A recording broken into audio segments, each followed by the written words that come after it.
If you think this is where your pants preparation ends for parade, think again. Hi, I'm Josh, and this is your FMU for pants.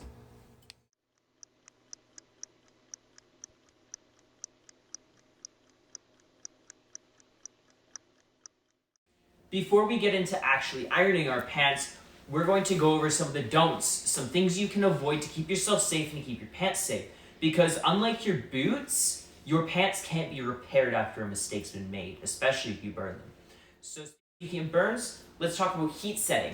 Make sure to always set your iron to wool. There is usually delicate, wool, and cotton. Make sure to set it right about in between or just to the point where you start to produce steam. If you put it past this, you may cause shiny burns on your pants that aren't repairable.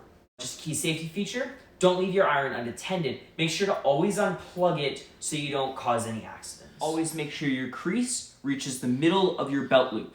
Also, take your pocket out. It can give a risk of more creases. Plus, you don't need to iron it. No one's seeing it.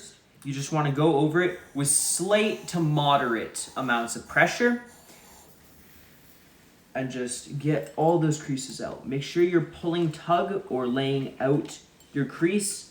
That way it doesn't bunch up and cause train tracks. So make sure your crease is tight. After this, it's best if your iron, as stated before, has a steam feature. Mine is a trigger, yours can have a button, but make sure to have one for it helps a lot. I go over it again, just using that steam to get out any finicky creases. Okay, now that we have a presented crease, let's try and maintain it. For this, I recommend easing on spray starch. It can be found at any local supermarket, and it's relatively cheap also. So, what you want to do first, apply a slight mist over the entire pant. Not the entire pant, but the crease. You should see a slight discoloration line that spreads evenly across your whole crease. That's when you know you have enough. The only unfortunate part is it is prone to burning, so I like to use a starch cloth. What you can use for this is a pillowcase. I cut up a t-shirt and any sort of clean white rag. So, you lay it out flat, and then you just iron over this.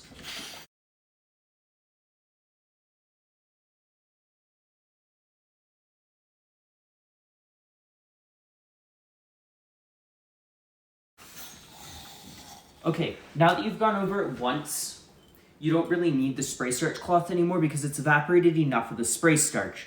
Now, to get all of that spray starch gone, I just iron it over a couple more times. Just to get that spray starch gone, because if it still feels moderately to highly damp, then you still have too much and it's not going to do its job.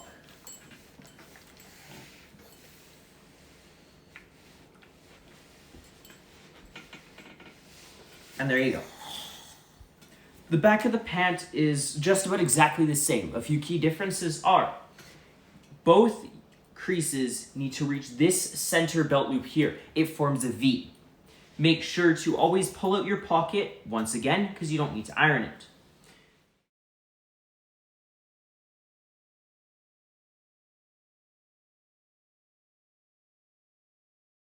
If you run into any pesky train tracks, i.e. when you have two creases instead of the one sharp one, here's how you can get rid of them. You simply soak them in a lot of water through a spray bottle or through your iron, and then iron over top of it multiple times. It is a pretty slow process, it is sped up here, but it's something that is 100% necessary to getting those tracks out. To show you how to hang your pants, because there are many mistakes made from this, I'm going to use my own hanger. I just modified it with a paper towel tube, though it's not necessary. So first, you want to line your pants up creases for creases so they lay flat, kind of like so. Then you just want to put your pants through the hanger and you want to hang them like this. Make sure to never hang them so that your creases are on the actual part of the hanger. It will destroy them. And after this, just hang them up in a clean place, free of lint, and you're good to go for parade. This has been your FMU on pants. I have shown you how today to perfect that crease. If you have any questions, come talk to me or any of your other flight staff. I look forward to seeing those sharp creases.